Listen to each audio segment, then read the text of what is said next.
एक बार की बात है, एक जंगल में जिया और बीना नाम की दो चुड़ैलें रहा करती थी।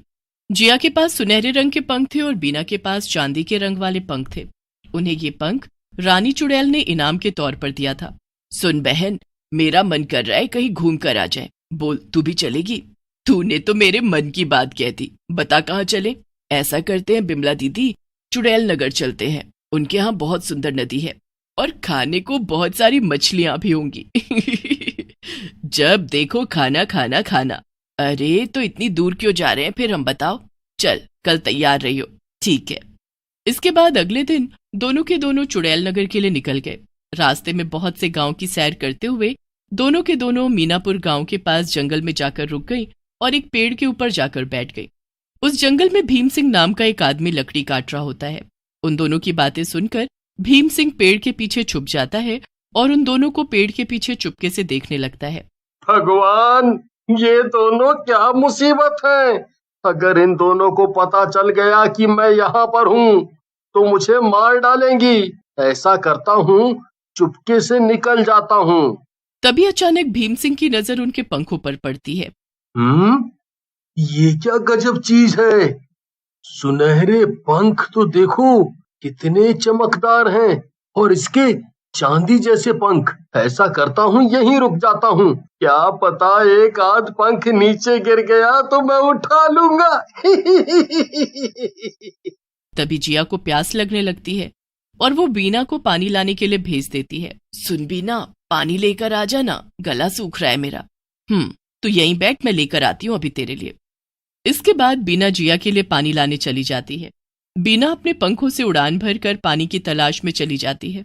वहीं दूसरी तरफ जिया थकान होने की वजह से पेड़ के नीचे बैठकर सो जाती है। इसी मौके की तलाश में बैठा भीम सिंह जिया के पीछे चुपचाप जाकर खड़ा हो जाता है। ऐसा करता हूँ, इसके पंख काट देता हूँ। अच्छा मौका है। भगवान भी रोज रोज कृपा नहीं बरसाते। चल भीम सिंह, शुरू हो जा। इसके बाद भीम सिंह धीरे धीरे कुल्हाड़ी से जिया के पंख काटने लगता है। भीम सिंह ये काम इतनी सफाई से करता है कि जिया को इस बारे में कुछ पता ही नहीं चल पाता। ये हो गया।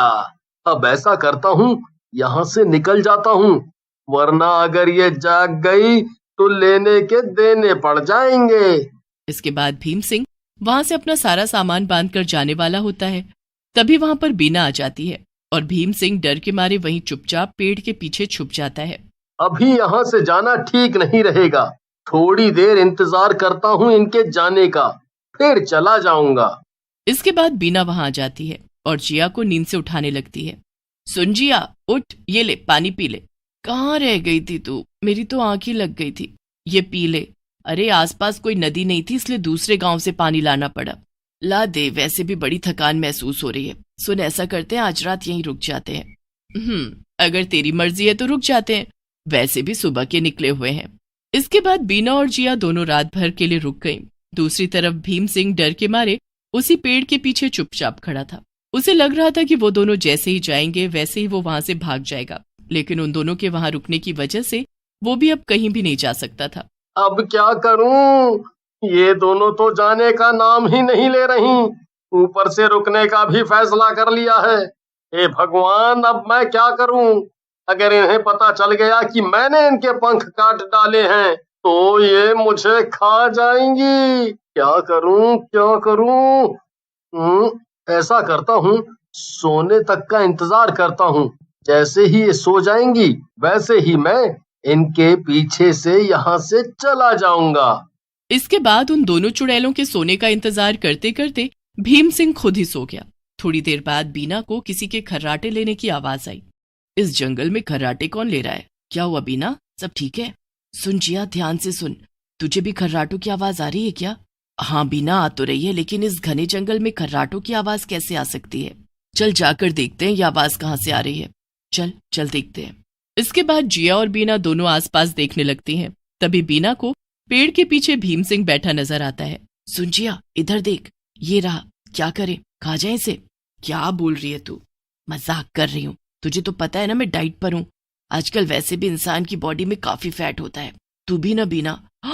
ये देख, इसके पास मेरे पंख है। तेरे पंख? ये देख। मुझे तो लगता है जब तू सो रही थी तभी उसने शायद तेरे पंख काट लिए होंगे। तू तो जानती है ना, रानी चुड़ैल को वो तो बहुत गुस्सा होंगी अगर उन्हें पता चला कि उनके दिए सुनहरे पंख किसी ने काट दिए हैं। कहीं वो इस वजह से तुझे भी श्राप ना दे दे। अब मैं क्या करूं, तू बता ना बीना, मैं क्या करूं? ऐसा करते हैं, इसे उठाते हैं और इसे बोलते हैं ये सब ठीक करने को। इसकी वजह से ही हम इस मुसीबत में फंसे हैं, अब यही सब ठीक करेगा। इसके बाद बीना जोर से चिल्लाकर भीम सिंह को उठा देती है। भीम सिंह अचानक से डर के मारे उठ जाता है। कौन है? कौन है? हम हैं, जिनके पंख तू चोरी करके छुपा हुआ था। मुझे माफ कर दो, मुझसे गलती हो गई, मुझे जाने दो। ये लो अपने पंख, मुझे नहीं चाहिए, मुझे जाने दो। तेरे ऐसे पंख देने से तुझे क्या लगता है हम तुझे जाने देंगे? तुझे हमारी मदद करनी होगी। मैं सब कुछ करूंगा, बस तुम मुझे मारना मत। मेरे छोटे छोटे बच्चे हैं, मैं मर गया तो उनका क्या होगा? हम तुम्हें नहीं मारेंगे, बस ये पंख जैसे काटे हैं वैसे जोड़ भी दो, तब हम तुम्हें जाने देंगे, वरना मैं तुम्हारा सलाद बनाकर सुबह मॉर्निंग में खा जाऊंगी, समझे? नहीं, मैं करता हूँ कुछ। पास ही में मेरा घर है, तुम दोनों वहां चलो, वहां इन्हें जोड़ने के जरूर कुछ ना कुछ सामान मिल जाएंगे। इसकी बातों पर भरोसा करना ठीक तो होगा ना? तू चिंता मत कर, मैं पूरी नजर रखूंगी। जैसे ये होशियारी दिखाने की कोशिश करेगा मैं इसे पकड़ लूंगी, तू डर मत। इसके बाद वो तीनों भीम सिंह के घर के लिए निकल पड़े। थोड़ी देर बाद वो भीम सिंह के घर पहुंच गए। तू यहीं रुक, मैं नजर रखती हूँ इस पर। ठीक है। मिल जा, कहाँ गया? अगर सब होने से पहले नहीं मिला तो ये दोनों मेरी जान ले लेंगी। क्या हुआ जी, आप कहाँ थे अभी तक? आपको पता है मैं कब से आपका इंतजार कर रही थी। खाना लगा दूं? तुम्हें खाने की पड़ी है, यहाँ मेरी जान दांव पे लगी पड़ी है। हाय, क्या बात कर रहे हो? क्या बात है, मुझे बताइए। अरे भगवान, तुम जाके अंदर सो जाओ, और हाँ, बाहर मत आना बस। इसके बाद भीम सिंह की पत्नी वहां से चली गई। थोड़ी देर ढूंढने के बाद भीम सिंह को लकड़ी चिपकाने वाला गोंद मिल गया। वो उसे तुरंत लेकर बाहर आया। मिल गया, ये देखो, इससे लकड़ियां चिपक जाती हैं, तो पंख तो मामूली सी चीज है। आप इधर बैठो। अगर कोई चालाकी दिखाई तो तुम्हारे बीवी बच्चे सबको खा जाऊंगी, समझे? यहाँ तुमने चालाकी दिखाई और वहां वो सब मेरे पेट के अंदर, समझ गए ना? नहीं, मैं ऐसा कुछ नहीं करूंगा, कसम से। ठीक है, काम शुरू करो। इसके बाद भीम सिंह ने जिया के सारे सोने के पंख उसके शरीर से चिपका दिए। ये लो, हो गया, मैंने सारे पंख सही से चिपका दिए हैं। वैसे तो मुझे नहीं लगता ये कभी निकलेंगे, पर अगर कभी निकले तो यहाँ आ जाना, मैं दोबारा जोड़ दूंगा। बीना देख, मेरे सारे पंख जुड़ गए, अब रानी चुड़ैल मुझे कोई श्राप नहीं देगी। मुझे तो पता ही था कि सब ठीक हो जाएगा। चल जिया, यहाँ से दूर चले जाते हैं, वरना ना जाने इस बार कौन मेरे पंख काट दे।